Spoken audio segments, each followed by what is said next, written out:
दोस्तों नमस्कार।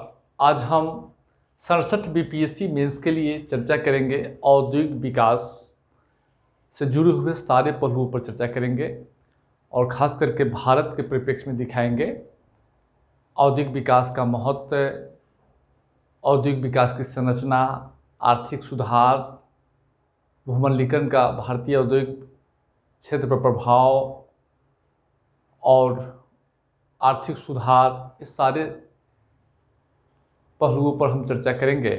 उससे पहले दोस्तों, यदि 67 बीपीएससी मेंस के जीएस पेपर 1 और 2 की तैयारी आप उच्च स्तरीय करना चाहते हैं तो आप टीम जीसीएस आईएएस का 95 वीडियो और 95 पीडीएफ पढ़कर जा सकते हैं। आपका फाइनल हो जाएगा। इसी पीडीएफ वीडियो को आपको बार बार पढ़ना होगा। अगर आपको बैच ज्वाइन करना है तो 83 73 98 39 95 पे संपर्क करके बैच ज्वाइन कर सकते हैं। डिस्क्रिप्शन में नंबर होगा। दोस्तों, औद्योगिक विकास से जुड़े हुए कोई क्वेश्चन आ जाएगा तो उसकी भूमिका सबसे पहले आपको लिखना है। और प्रश्न है कि भूमिका में हम क्या लिखेंगे। औद्योगिकरण और औद्योगिक विकास को आर्थिक विकास का इंजन माना जाता है। पहला लाइन होगा, औद्योगिकरण और औद्योगिक विकास को आर्थिक विकास का इंजन माना जाता है। औद्योगिकरण या औद्योगिकरण का आशय है राष्ट्रीय उत्पादन, निवेश की ढांचे में उद्योग की बहुलता से। औद्योगिकरण से रोजगार, आय, प्रति व्यक्ति आय में वृद्धि, वस्तुओं और सेवाओं की उपलब्धता में वृद्धि के द्वारा अर्थव्यवस्था का आकार बढ़ता है। अब जैसा कि जानते होंगे, अभी हाल ही में भारत की अर्थव्यवस्था 6ठी अर्थव्यवस्था से विश्व की 5वीं अर्थव्यवस्था बन गई है। प्रधानमंत्री या भारत सरकार के स्तर पे 3 ट्रिलियन डॉलर की अर्थव्यवस्था बनाने के लिए जो है महत्वाकांक्षी लक्ष्य निर्धारित किए गए हैं। तो भारत की अर्थव्यवस्था का आकार जो बढ़ेगा उसमें सबसे बड़ा भूमिका होगा औद्योगिक क्षेत्रों के विकास से, और यानी वस्तु और सेवाओं के उत्पादन से। वस्तु और सेवाओं का जितना अधिक उत्पादन होगा उतना ही अधिक आय का सृजन होगा। सेवाओं की उपलब्धता बढ़ेगी, वस्तु और सेवाओं की उपलब्धता बढ़ेगी, अर्थव्यवस्था का आकार बढ़ता चला जाएगा। तो आप इसको लिखिएगा भूमिका में। अब हम चर्चा भूमिका में पीडीएफ में लिखा हुआ है, बोले हैं, उसको लिख दीजिएगा। अब भूमिका हो गया है। अब प्रश्न है कि भारतीय अर्थव्यवस्था में औद्योगिक विकास का क्या भूमिका है, यानी क्या महत्व है, हम उसको देखेंगे। तो भारतीय अर्थव्यवस्था में औद्योगिक विकास का महत्व या भूमिका को हम कई पॉइंट में आपको बांटे हैं। पीडीएफ में सबसे ऊपर में लिखा हुआ है, वो याद करना है, आपको याद करना है, दूसरा कोई उपाय नहीं है। सबसे पहले आप जीबी में जो देंगे, ग्रोस वैल्यू एडिशन में देखेंगे, तो भारतीय अर्थव्यवस्था के कुल जीबीए में औद्योगिक क्षेत्रों का योगदान जो है 25.9% है। जैसे प्राथमिक क्षेत्रों का योगदान है, प्राथमिक क्षेत्रों का, सर्विस सेक्टरों का, उसी तरीके से औद्योगिक क्षेत्रों का योगदान 25.9% है। पूंजी निर्माण में भारतीय अर्थव्यवस्था में जितना पूंजी निर्माण होता है उस कुल पूंजी निर्माण का 30.1% जो है भारतीय स्तर में पूंजी निर्माण में योगदान जो है औद्योगिक क्षेत्र देता है। यानी अर्थव्यवस्था में पूंजी निर्माण में औद्योगिक क्षेत्रों का योगदान 30.1% है। उसके बाद औद्योगिकरण से क्या होता है कि जहाँ भी औद्योगिकरण होता है वहाँ नगरीकरण, शहरीकरण को बढ़ावा मिलता है। अब कहेंगे नगरीकरण, शहरीकरण को कैसे बढ़ावा मिलता है, तो आप जानते होंगे कि औद्योगिक क्षेत्रों में काम करने वाले लोग मास स्तर पर बड़ी संख्या में होते हैं। बुनियादी ढांचा का विकास हो जाता है। औद्योगिक क्षेत्रों में काम करने वाले लोग आसपास जो है बस जाते हैं, घनी आबादी का निर्माण होने लगता है, और आगे चल के बुनियादी सुविधा सुधार होता है, नागरिक सुविधाओं को बेहतर किया जाता है, वह औद्योगिक क्षेत्रों में बदल जाता है। तो औद्योगिक क्षेत्रों से शहरीकरण कैसे प्रोत्साहित होता है। एक तो औद्योगिक क्षेत्रों में काम करने वाले लोग आसपास बस जाते हैं, घनी आबादी हो जाती है, बुनियादी सुविधाओं का विस्तार होता है, कनेक्टिविटी अच्छा हो जाता है, वाणिज्य व्यापार को प्रोत्साहन मिलता है। इससे जो है शहरीकरण को और औद्योगिक नगरीकरण को प्रोत्साहन मिलता है। उसके बाद एफडीआई का स्रोत अगर आप देखेंगे भारतीय अर्थव्यवस्था में, तो 2014 से 21 के बीच जो है 7 वर्षों में भारत के कुल एफडीआई में जो है भारत की कुल FDI जो है 440.2 बिलियन डॉलर की प्राप्ति जो है हुई है औद्योगिक क्षेत्रों को, यानी 440.27 बिलियन डॉलर जो है, यानी औद्योगिक क्षेत्र जो है विदेशी निवेश को आकर्षित करने में, ये विदेशी निवेश को आकर्षित करने में भी महत्वपूर्ण भूमिका निभाता है। विदेशी निवेश, हम आगे चलेंगे, विदेशी निवेश, प्रत्यक्ष विदेशी निवेश। तो यह स्थिति है, यानी औद्योगिक क्षेत्र होने से, औद्योगिकरण होने से क्या होता है, निवेश को बढ़ावा मिलता है। और प्रत्यक्ष विदेशी निवेश, दो प्रकार के निवेश है, इंटरनल और एक्सटर्नल। तो आंतरिक जो है एक्सटर्नल यानी विदेशी निवेश, प्रत्यक्ष विदेशी निवेश को भी जो है कि प्राप्ति होती है औद्योगिक क्षेत्रों में, आकर्षित करता है। बैंकिंग ऋण का उपयोग, आप जैसा कि जानते होंगे कि बैंक क्या करता है, बैंक लोगों से जमा स्वीकार करता है और औद्योगिक क्षेत्रों को ऋण देता है। तो बैंकों द्वारा जो ऋण देता है, क्योंकि बैंक का काम है व्यापार करना, और व्यापार किससे करता है, आप सबसे पैसा ले लिया, जमा स्वीकार करता है और उसी पैसा को औद्योगिक क्षेत्रों में जो है, औद्योगिक क्षेत्रों को ऋण देता है। तो भारत में बैंकिंग ऋण का उपयोग जो है बहुत बड़ा भाग जो है औद्योगिक क्षेत्र करता है, क्योंकि पूंजी की जरूरत जो है औद्योगिक क्षेत्रों को ही होती है। हालांकि हर क्षेत्र को होती है, लेकिन औद्योगिक क्षेत्रों को अधिक होती है। तो बैंक भी बड़े बड़े उद्योगपतियों को ही ऋण देता है ज़्यादातर। तो आप देखेंगे बैंकिंग क्षेत्रों द्वारा दिए गए कुल गैर खाद्य ऋण में, यानी कृषि क्षेत्र को छोड़कर 26.26% है। यानी बैंकिंग क्षेत्र जो है कृषि क्षेत्रों को, गैर खाद्य क्षेत्रों को में 26% ऋण जो है औद्योगिक क्षेत्रों को देता है। तो बैंकिंग जो औद्योगिक क्षेत्र का क्या करता है कि बैंकिंग ऋण का जो है उपयोग करता है, बैंकिंग पूंजी का उपयोग करता है। और भारतीय अर्थव्यवस्था में निर्यात में जो है इसका व्यापक योगदान है। अब हम लोग देखेंगे नवाचार, प्रतिस्पर्धा, आधुनिकीकरण।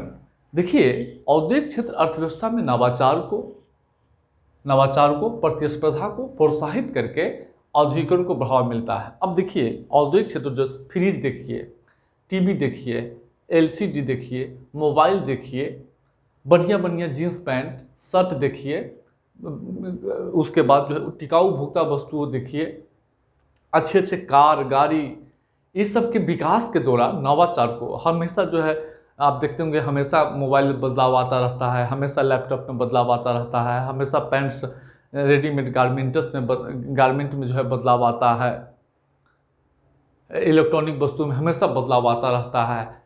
आप देखेंगे पहले के ट्रेन और आज के ट्रेन कितना बदलाव आ गया है। तो औद्योगिक क्षेत्रों द्वारा क्या था, औद्योगिक क्षेत्र क्या है, रिसर्च एंड डेवलपमेंट में सालों भर जो है रिसर्च एंड डेवलपमेंट में लगा रहता है। इससे औद्योगिक क्षेत्र, क्योंकि औद्योगिक क्षेत्र निजी क्षेत्र क्या करता है, मुनाफा के लिए काम करता है, और मुनाफा के लिए, लाभ के लिए काम करता है। उसको बाजार में टिके रहने के लिए उत्पादों की किस्मों में हमेशा सुधार लाना होगा। क्वालिटी में जब तक आप सुधार नहीं लाएंगे तब तक जो है बाजार में आप टिकेंगे नहीं। तो बाजार में टिके रहने के लिए वो हमेशा जो है इनोवेशन करता रहता है। तो इससे क्या होता है कि अर्थव्यवस्था में नवाचार, प्रतिस्पर्धा, आधुनिकीकरण को बढ़ावा मिलता है। अब कोई नया शर्ट पहन के आ गया, कोई नया गाड़ी आ गया, तो आप क्या बोलते हैं, अच्छे तरीके से घर बना लिया, डिजाइन जो देख रहे हैं, तो उससे आधुनिकीकरण आता है।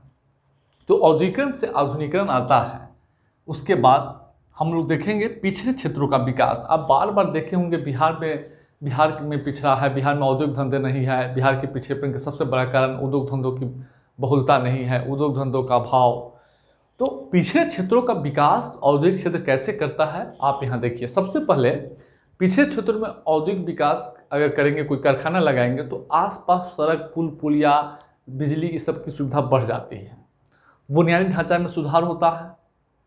देखिए ना, अगर मधेपुरा में रेल इंजन फैक्ट्री है, तो आसपास देखे होंगे तो अच्छे बुनियादी ढांचा होगा, कनेक्टिविटी से जुड़ गया होगा,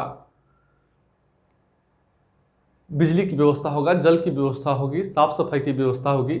तो बुनियादी ढांचे का विकास होता है। तो जब पिछड़े क्षेत्रों में बुनियादी ढांचे का विकास होगा, अच्छे सड़क होंगे, बिजली होगी, स्वच्छ पेयजल होगा, विद्युत होगी, तो निश्चित रूप से विकास होगा, आसपास के क्षेत्रों में विकास होगा। दूसरा, जब औद्योगिकरण स्थापित होगा तो नगरीकरण, शहरीकरण को बढ़ावा मिलेगा। तो नगरीकरण, शहरीकरण को बढ़ावा मिलेगा तो निश्चित रूप से जो है उस क्षेत्र का वाणिज्य व्यापार को प्रोत्साहन मिलेगा। वाणिज्य व्यापार को प्रोत्साहन मिलेगा तो लोगों की आय बढ़ेगी, आय बढ़ेगी। उसके बाद जो है बैंकिंग, आप देखिए जहाँ औद्योगिकरण होगा वहाँ बैंकिंग, दूरसंचार, सर्विस सेक्टरों का तेजी से विकास होता है, अब कनेक्टिविटी का प्रसार। अब जैसे कहीं पिछले क्षेत्र में औद्योगिक कारखाना लगा दिए तो उस औद्योगिक वस्तुओं को उपभोक्ता केंद्रों तक पहुंचाने के लिए अच्छी सड़क सुविधा होगी, रेल मार्ग होगी, वायु मार्ग होगी, सड़क मार्ग होगी, तो इस क्षेत्रों का कनेक्टिविटी से जुड़ जाता है, सड़क मार्ग, रेल मार्ग, वायु मार्ग से जुड़ जाता है। वाणिज्य व्यापार को प्रोत्साहन।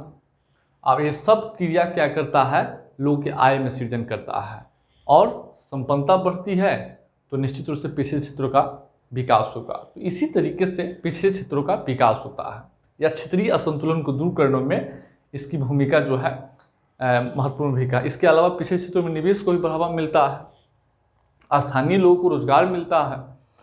तो अब देखेंगे औद्योगिक क्षेत्र जो है, औद्योगिकरण जो है गरीबी में कैसे कमी लाता है। अब बिहार में जो है देश की सबसे अधिक गरीबी जनसंख्या निवास करती है, मतलब सबसे अधिक गरीबी है।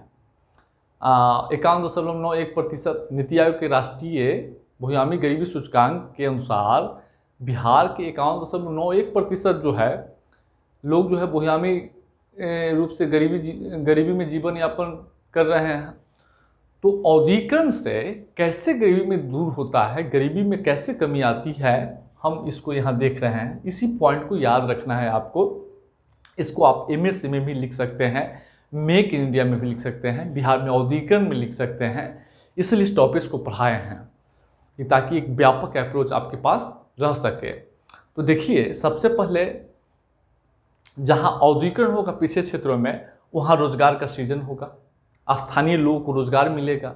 स्थानीय लोगों को रोजगार मिलेगा तो आय बढ़ेगी, आय बढ़ेगी तो वस्त्र, खान पान, स्वास्थ्य, शिक्षा इस सब पर अधिक ध्यान देंगे तो निश्चित रूप से गरीबी के जाल से बाहर निकलेंगे। उसके बाद औद्योगिक क्षेत्रों में कृषि क्षेत्र की तुलना में आय उच्चतम आय सृजन क्षमता होती है, उच्चतम आय जो का सृजन होता है। अब 1 बीघा खेत में साल में 1 लाख रुपया का उपज नहीं होता है, लेकिन आप औद्योगिक क्षेत्रों में देखेंगे तो एक साल में वो 10 लाख 20 लाख रुपया का जो है वस्तु और सेवाओं का उत्पादन करता है। तो मान लीजिए चप्पल का फैक्ट्री है, तो चप्पल के फैक्ट्री की चप्पल का दाम 200 रुपया है, 200 रुपया है, तो 2 दिन में एक दिन में एगो चप्पल बना देता है।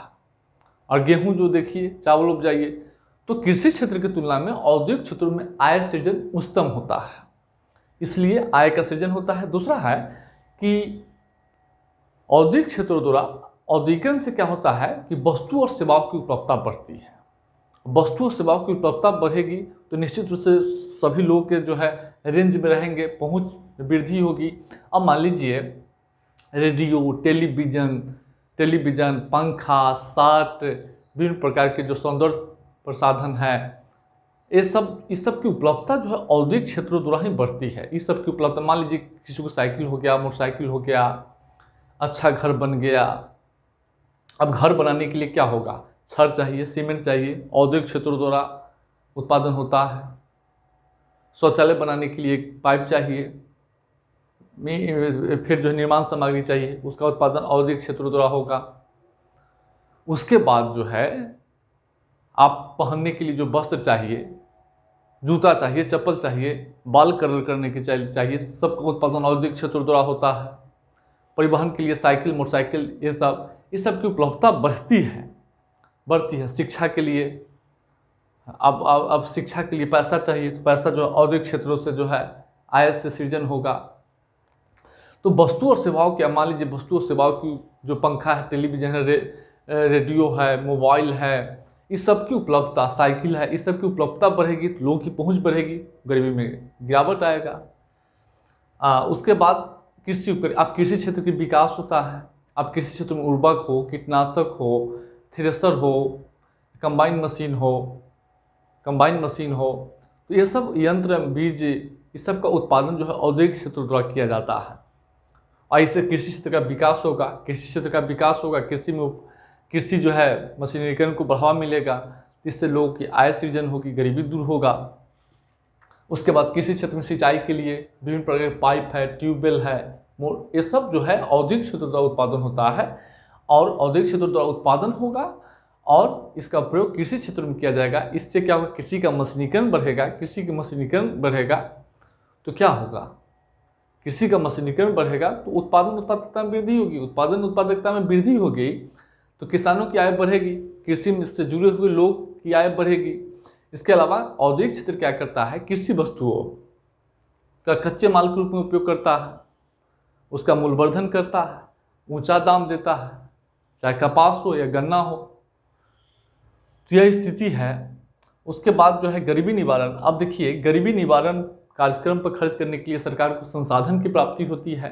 अब सरकार को जो टैक्स मिलता है, इनकम टैक्स हो, कॉर्पोरेट टैक्स हो, जीएसटी हो, इस सब को जो टैक्स मिलता है वस्तु सेवाओं के उत्पादन का, तो औद्योगिक क्षेत्रों में वस्तु सेवाओं का उत्पादन होता है। उस उत्पादन से सरकार को टैक्स के रूप में राशि प्राप्त होती है।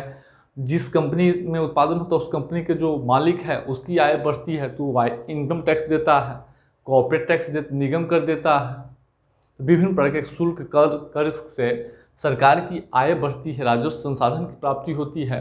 बिहार में जो है सरकार के संसाधन कम क्यों है, क्योंकि इसलिए कि वहाँ पर औद्योगिकरण जो है बहुत कम है, इसलिए सरकार को संसाधन जो है कर के रूप में बहुत कम राशि प्राप्त होता है।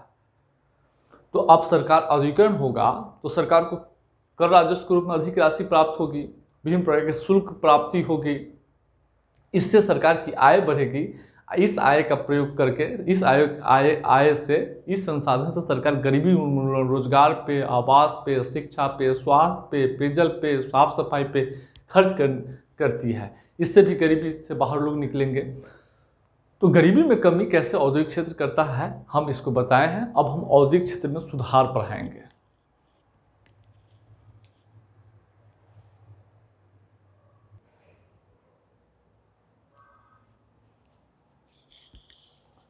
तो हम लोग देख रहे हैं औद्योगिक विकास के लिए, यहाँ हेडिंग है मेक इन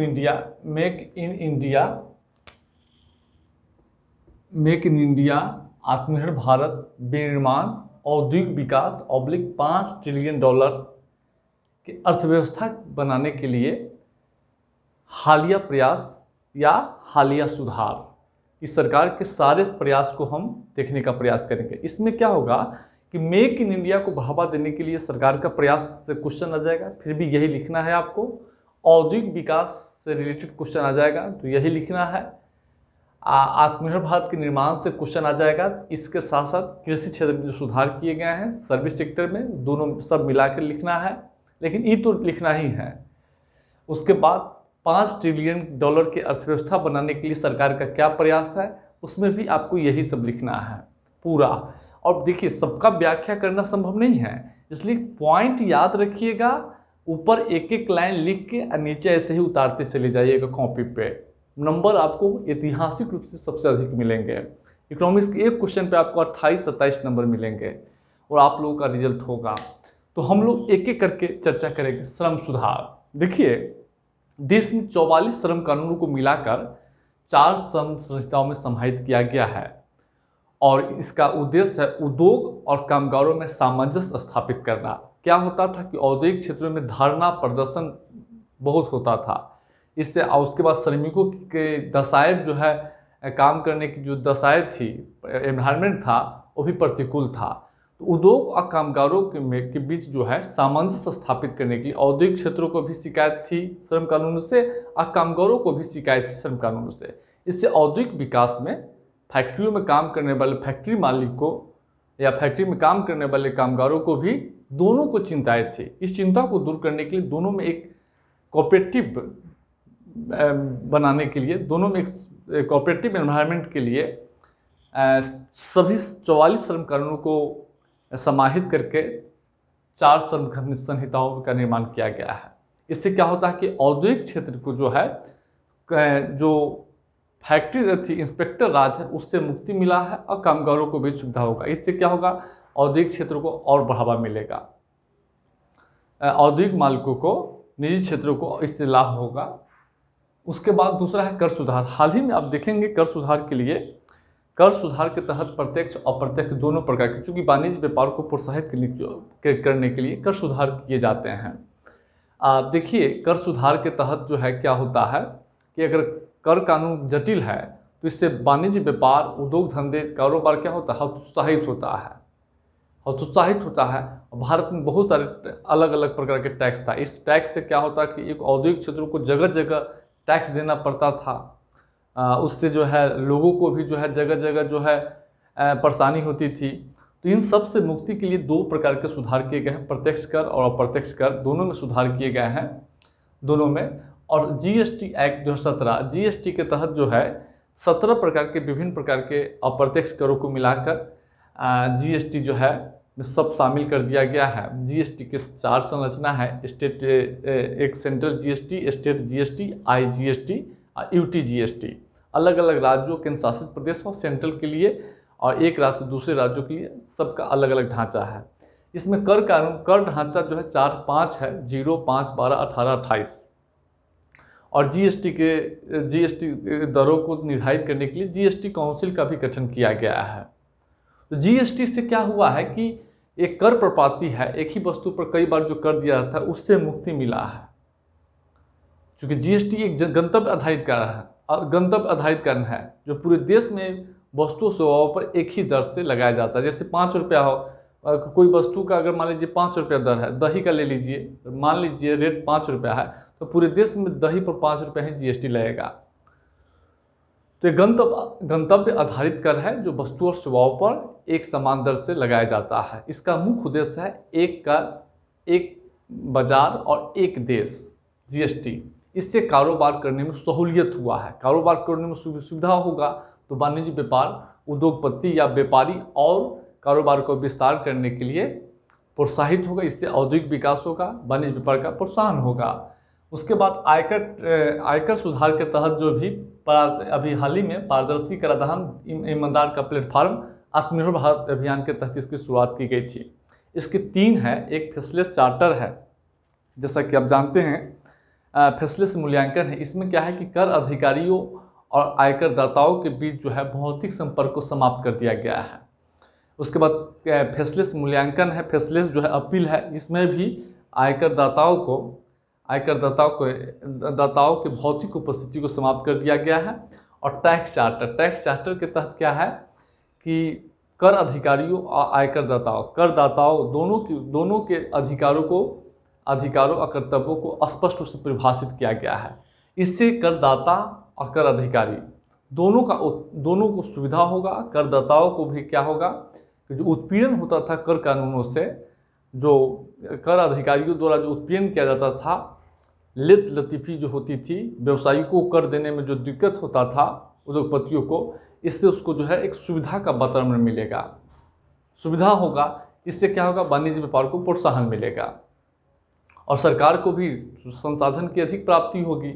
उसके बाद बैंकिंग सुधार है। बैंकिंग क्षेत्र में जैसा कि आप जानते होंगे, वित्तीय पूंजी प्रवाह बढ़ाने के लिए और विभिन्न सामाजिक समूहों को औपचारिक वित्तीय तंत्र से जोड़ने के लिए कई तकनीकी एकीकरण के साथ कई सुधार किए गए हैं। इसी में देखेंगे बैंकों का विलय, अर्थव्यवस्था में बड़े बड़े बैंकों के निर्माण के लिए बैंकों के विलय जो है किया जा रहा है। आप लोग देखे ही होंगे, बैंकों को मजबूत और पूंजी आधार बढ़ाने के लिए, ताकि अधिक से अधिक उद्योगपतियों को ऋण दे सके, अर्थव्यवस्था में जो ऋण संबंधी जरूरत है उसको पूरा कर सके।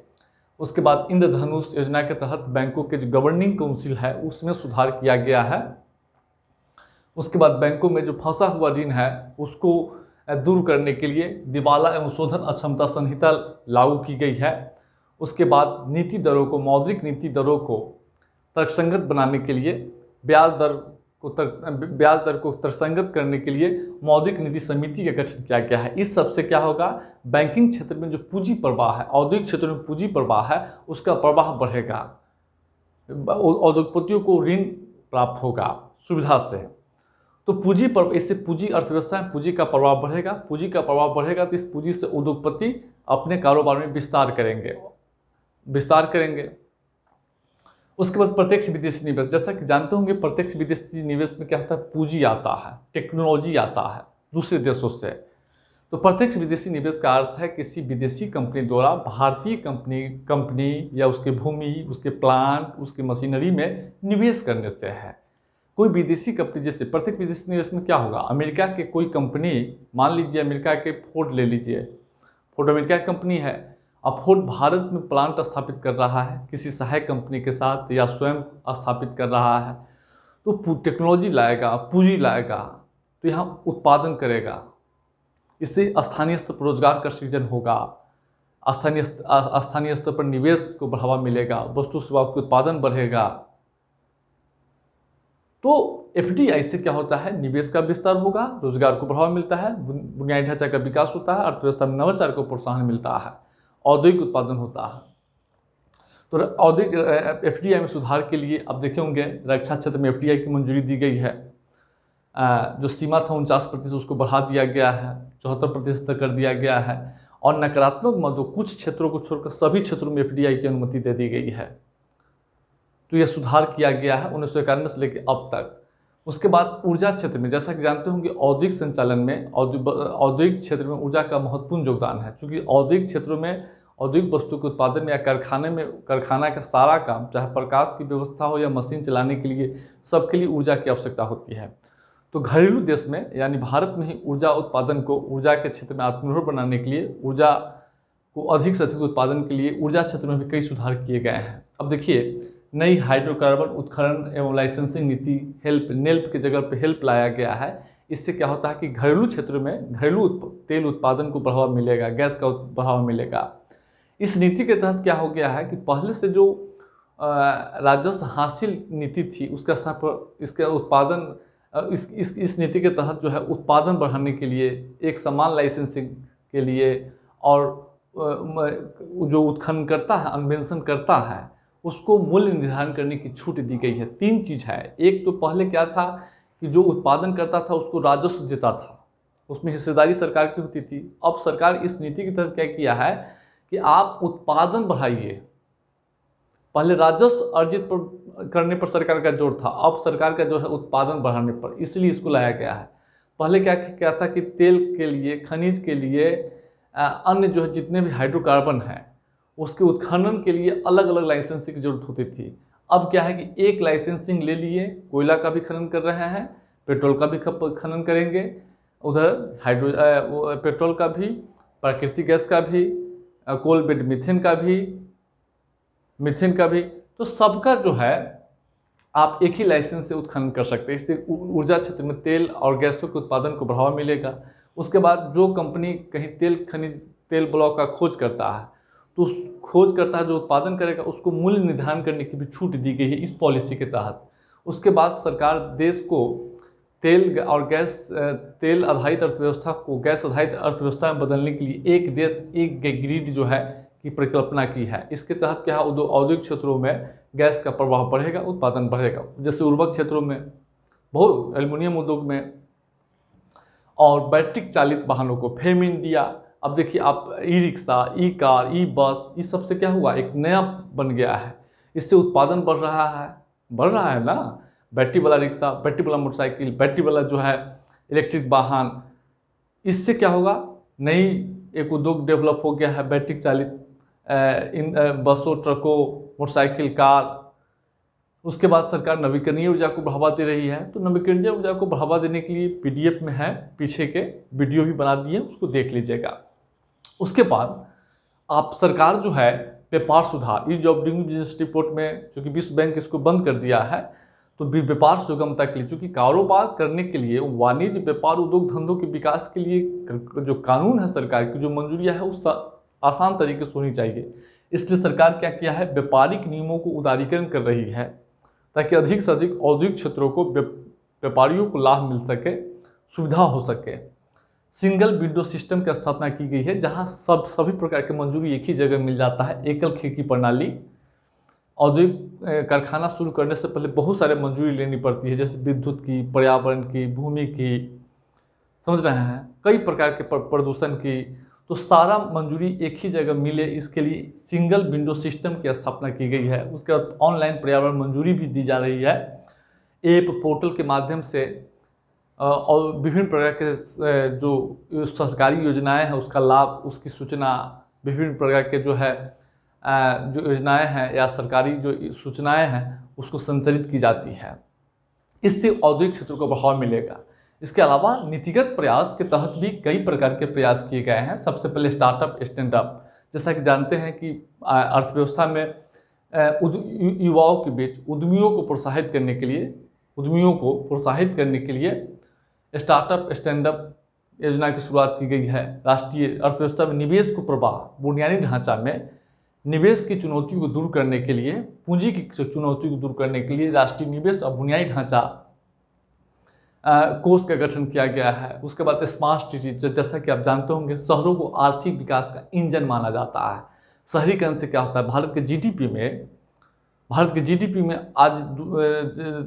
जीडीपी में शहरों का जो योगदान है वह 75% के आसपास है। 63% था, 75% के आसपास, 63 से 75 के बीच जो है रहता है। हालांकि इसका एग्जैक्ट डाटा नहीं है, लेकिन भारत सरकार कभी 75 कहती है, कभी 63 कहती है, तो आप 63 भी लिख सकते हैं, 75 भी लिख सकते हैं। उसके बाद डिजिटल इंडिया। अब देखिए, डिजिटल इंडिया से भी क्या है, उद्योग, मोबाइल, टेलीफोन या कारखानों, सूचना प्रौद्योगिकी क्षेत्र का ही विकास होगा। इससे हार्डवेयर उद्योग का विकास होगा। उसके बाद मेडिकल डिवाइस, चिकित्सीय उपकरण की उपलब्धता बढ़ाने के लिए, बेहतर बुनियादी ढांचा प्रदान करने के लिए, चिकित्सीय उद्योग को बढ़ावा देने के लिए मेडिकल डिवाइस पार्क की परिकल्पना की गई है। इसके तहत क्या होता है कि किसी खास स्थान पे उन्नत बुनियादी ढांचा उपलब्ध कराई जाती है, ताकि अधिक से अधिक जो सिरिंज है, विभिन्न प्रकार के मेडिकल उपकरण जांच मशीन हो या वेंटिलेटर हो, इस सब का उत्पादन किया जाता है।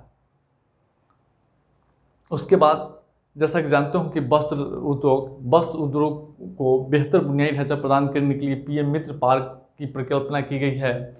और मेक इन इंडिया तो हम पढ़ा ही रहे हैं, अभी कल परसों में हो जाएगा। उसके बाद निवेशकों को जो है विभिन्न प्रकार के सूचनाएं देने के लिए, मंजूरी देने के लिए इन्वेस्टमेंट क्लियरिंग सेल का गठन किया गया है। किसान खाद्य प्रसंस्करण उद्योग को बढ़ावा देने के लिए किसान संपदा योजना और प्रधानमंत्री सूक्ष्म उन्नयन योजना शुरुआत की गई है। वन डिस्ट्रिक्ट वन प्रोडक्ट, इसी योजना के तहत जो है यह कार्यक्रम चलाया जाता है। उसके बाद बिजली की आपूर्ति बढ़ाने के लिए सौभाग्य योजना, राष्ट्रीय औद्योगिक गलियारा कार्यक्रम, इसका उद्देश्य है कि राष्ट्रीय औद्योगिक गलियारा, जो भी औद्योगिक गलियारा है, विनिर्माण हब के रूप में, मैन्युफैक्चरिंग इकाई रूप में देश को परिवर्तित करना। राष्ट्रीय औद्योगिक गलियारा के तहत जो है बेहतर सड़क बनाई जाती है, उन्नत बुनियादी ढांचा, उसमें सभी प्रकार के जो है, इससे क्या होगा, वस्तुओं की आवाजाही, औद्योगिक वस्तुओं की आवाजाही त्वरित होगा, लागत कम होगा। इससे निर्माण को भी बढ़ावा मिलेगा, रोजगार का सृजन होगा, मांग को बढ़ावा मिलेगा। इसके लिए शुरू की गई है। हम पीएम गति शक्ति सेपरेट पढ़ा रहे हैं। उसके बाद हम लोग आगे चर्चा करेंगे, हम लोग औद्योगिक सुधार पर चर्चा करेंगे और संरचना पर चर्चा करेंगे।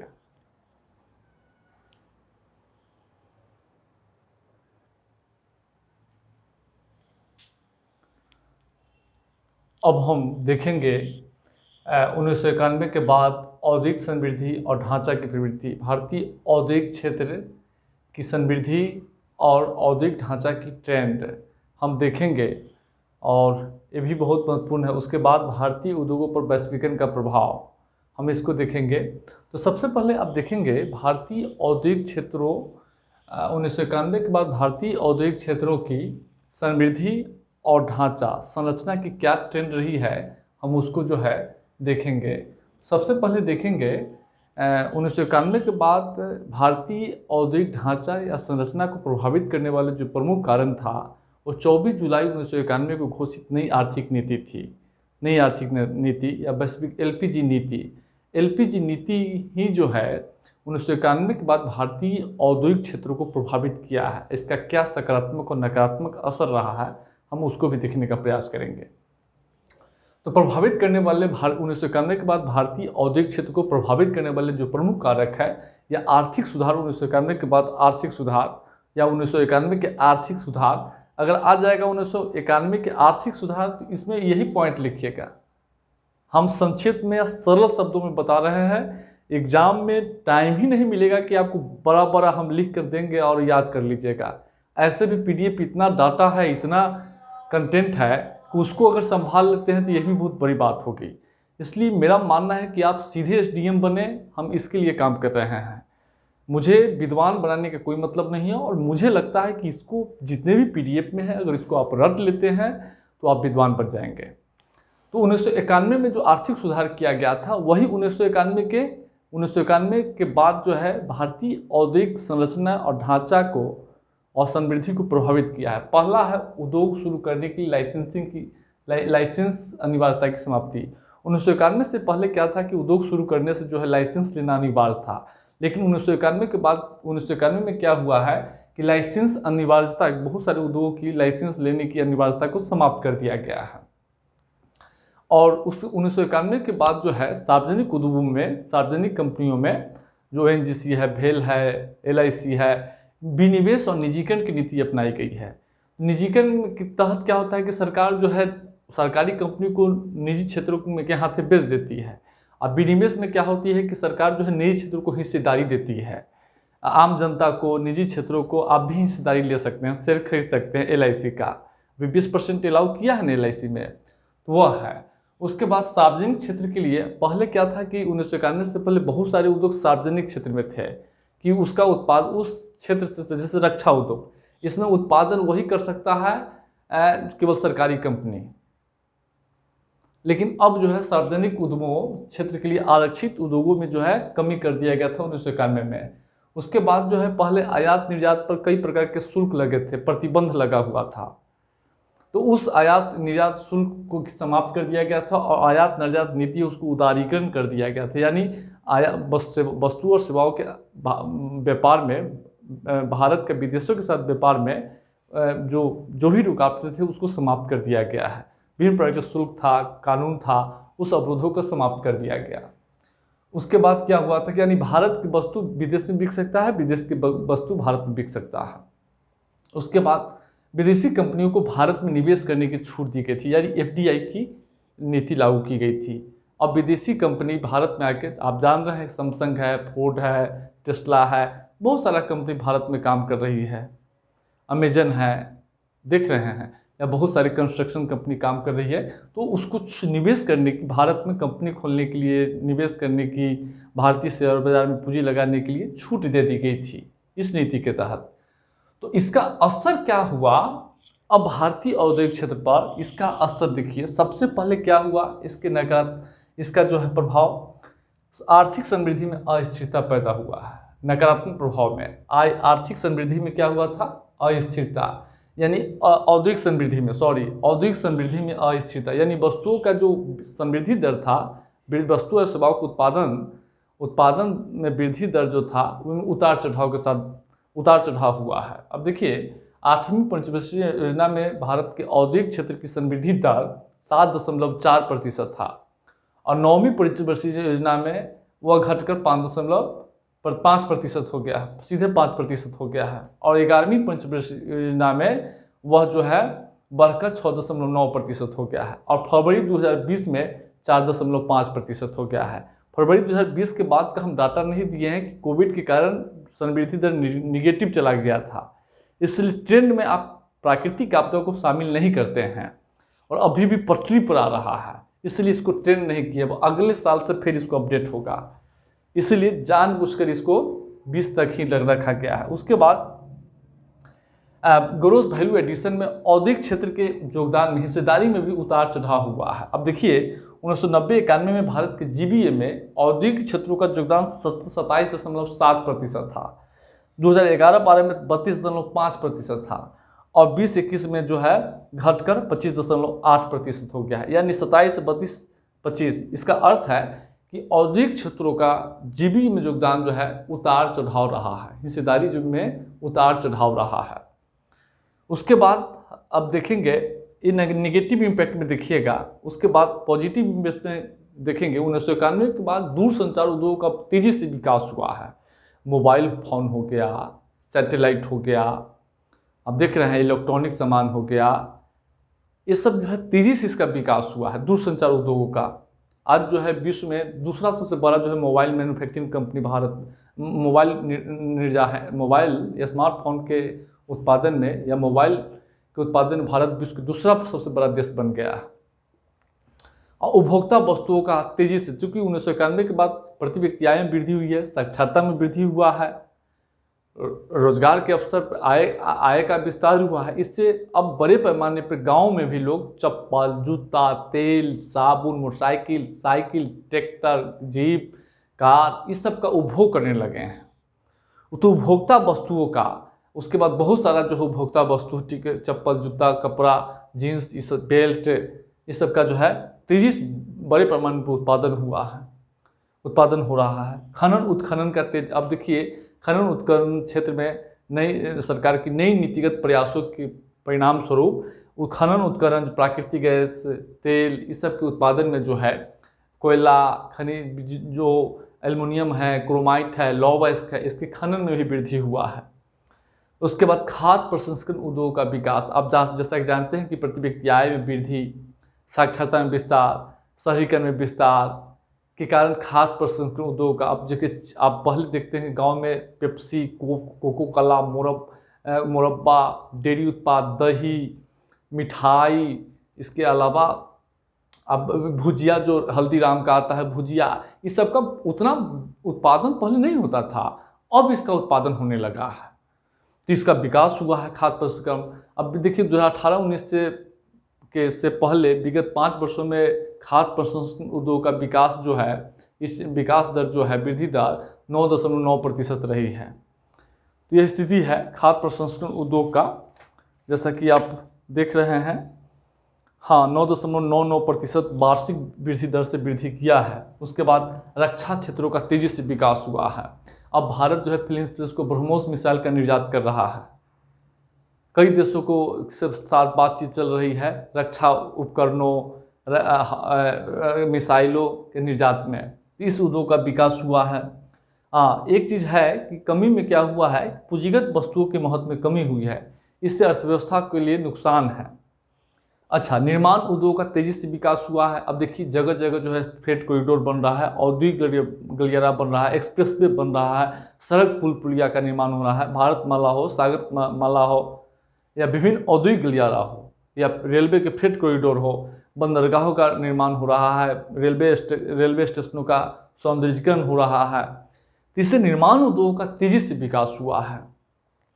उसके बाद कोर उद्योग में देखेंगे, जैसा कि भारत के औद्योगिक उत्पादन सूचकांक में कोर उद्योग का बढ़ान 40% है। कोर उद्योगों में 8 उद्योग शामिल किए जाते हैं। ये सब है कोयला, कच्चा तेल, प्राकृतिक गैस, रिफाइनरी उत्पाद, उर्वरक, सीमेंट, विद्युत। इसमें रिफाइनरी का, इसका महत्व में वृद्धि हुआ है। आज जो है कोयला का, कच्चा तेल का, प्राकृतिक गैस का, रिफाइनरी उत्पाद का, उर्वरक का, सीमेंट का, विद्युत का, इसका जो है प्रसार हुआ है। इसके आकार में वृद्धि हुई है। इसमें रिफाइनरी उत्पादों का भी सबसे अधिक। तो 1991 के बाद कई सकारात्मक असर भारतीय औद्योगिक क्षेत्र पर पड़े हैं, कई नकारात्मक असर पड़े हैं, तो हम लोग देख रहे हैं। अब हम लोग भारतीय उद्योगों पर, अब एक प्रश्न है कि औद्योगिक क्षेत्र में असंतोषजनक निष्पादन, यानी औद्योगिक समृद्धि में अस्थिरता ही रही है, उसके पीछे क्या कारण है? तो उसके पीछे कई कारण है। विदेशी प्रतिस्पर्धा है, दूसरा है आधारिक संरचना की कमजोर बुनियादी ढांचा, तीसरा है जो नियामकीय मंजूरी होता है, पर्यावरण संबंधी मंजूरी, उसमें चुनौती है, संसाधन के लिए निवेश की चुनौती है, पूंजी की चुनौती है, मांग संकुचन है। अब कोविड-19 के कारण उद्योग धंधों, लोगों की आय पर असर पड़ने से जो है उद्योग धंधों में समृद्धि दर जो है गिरावट आई थी। इसको आप लिख लीजिएगा। अब हम लोग भारतीय उद्योगों पर वैश्वीकरण का प्रभाव देखेंगे। इसके 2 प्रभाव पड़े हैं, एक सकारात्मक और एक नकारात्मक। सकारात्मक में आप जो है क्या है कि वैश्वीकरण के बाद जो है क्या हुआ, भारतीय अर्थव्यवस्था को विश्व की अर्थव्यवस्था से जोड़ दिया गया। यानी विदेशी कंपनियों को भारत में पूंजी प्लांट स्थापित करने के लिए, टेक्नोलॉजी लाने के लिए, पूंजी लाने के लिए अनुमति दी गई थी। इससे क्या हुआ कि विदेशी कंपनी या भारत सरकार के स्तर पर दूसरे देशों से जो है बड़े पैमाने पर टेक्नोलॉजी हासिल करने में सफल रही है। इससे देश को टेक्नोलॉजी की प्राप्ति हुई। जैसे कि मान लीजिए फोर्ड, सैमसंग है, सैमसंग कंपनी भारत में दक्षिण कोरिया की टेक्नोलॉजी ला रही है। मेट्रो जो है जापान की टेक्नोलॉजी आई है भारत में।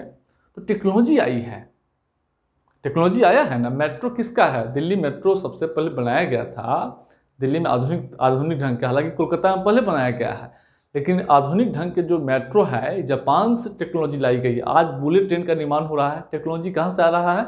जापान से आ रहा है।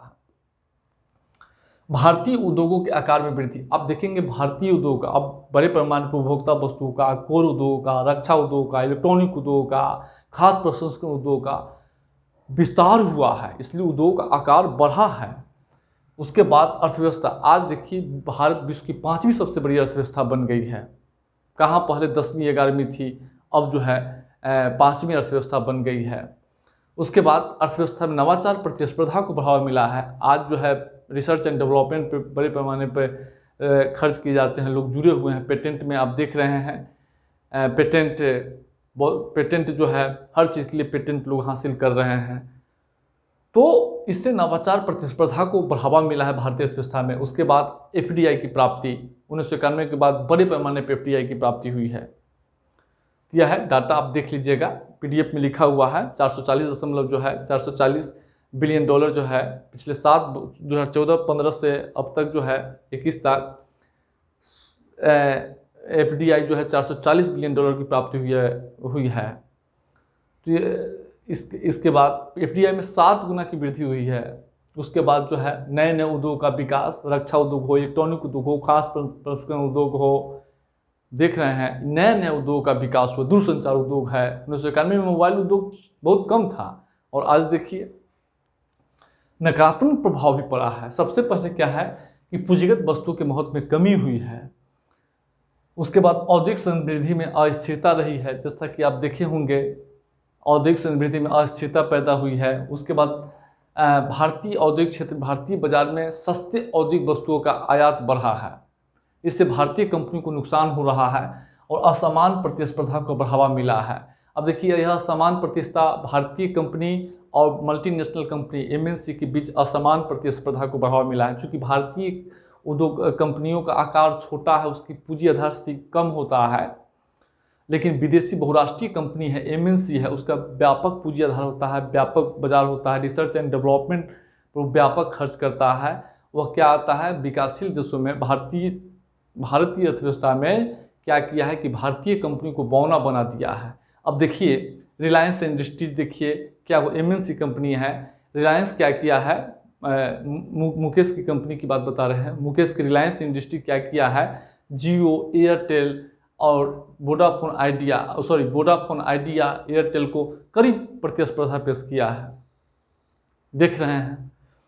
तो जो बहुराष्ट्रीय कंपनी, अमेजन लिखिए, अमेजन देखिए फ्लिपकार्ट को, या भारतीय जो है ई कॉमर्स कंपनी है उसको जो है अमेजन के सामने में देखिए, तो असमान प्रतिस्पर्धा को जन्म दिया। इसके पीछे रीजन है कि बहुराष्ट्रीय कंपनी के पास व्यापक संसाधन है, बड़ा बाजार है, कोई एक देश में काम नहीं करता है, विश्व के कई देशों में उसका जाल फैला रहता है, उसके पास टेक्नोलॉजी रहता है, इसके बल पर उसको लंबे समय तक घाटा सहने की शक्ति होती है, जैसे कि रिलायंस मुकेश जो है जियो में जो है किया है। तो ये पिछड़ जाता है, जो छोटा कंपनी है वो पिछड़ जाता है। और एकाधिकारवादी प्रवृत्तियों का विकास, आप देखे हैं कि मोबाइल इंडस्ट्री में, दूरसंचार उद्योग में जियो जो है एकाधिकारी प्रवृत्तियों का विकास कर रहा है। उसी तरीके से अडानी जो है भारतीय अर्थव्यवस्था के हर क्षेत्र में जो है पैर जमाने का प्रयास कर रहा है। इसी तरीके से अन्य कंपनी भी है। तो कुल मिलाकर आप देखेंगे नुकसान भी है तो फायदे भी हैं। तो यही औद्योगिक क्षेत्र का, औद्योगिक विकास का हम ओवरव्यू देने का प्रयास किए हैं पूरे भारतीय औद्योगिक क्षेत्र का। उसके बाद इसमें जो कुछ टेक्नोलॉजी जैसे स्मार्ट सिटीज़ है, हम उसको बाद में देख सकते हैं। तो आप इस वीडियो को देखिएगा, हम आगे जो है चर्चा करेंगे फिर।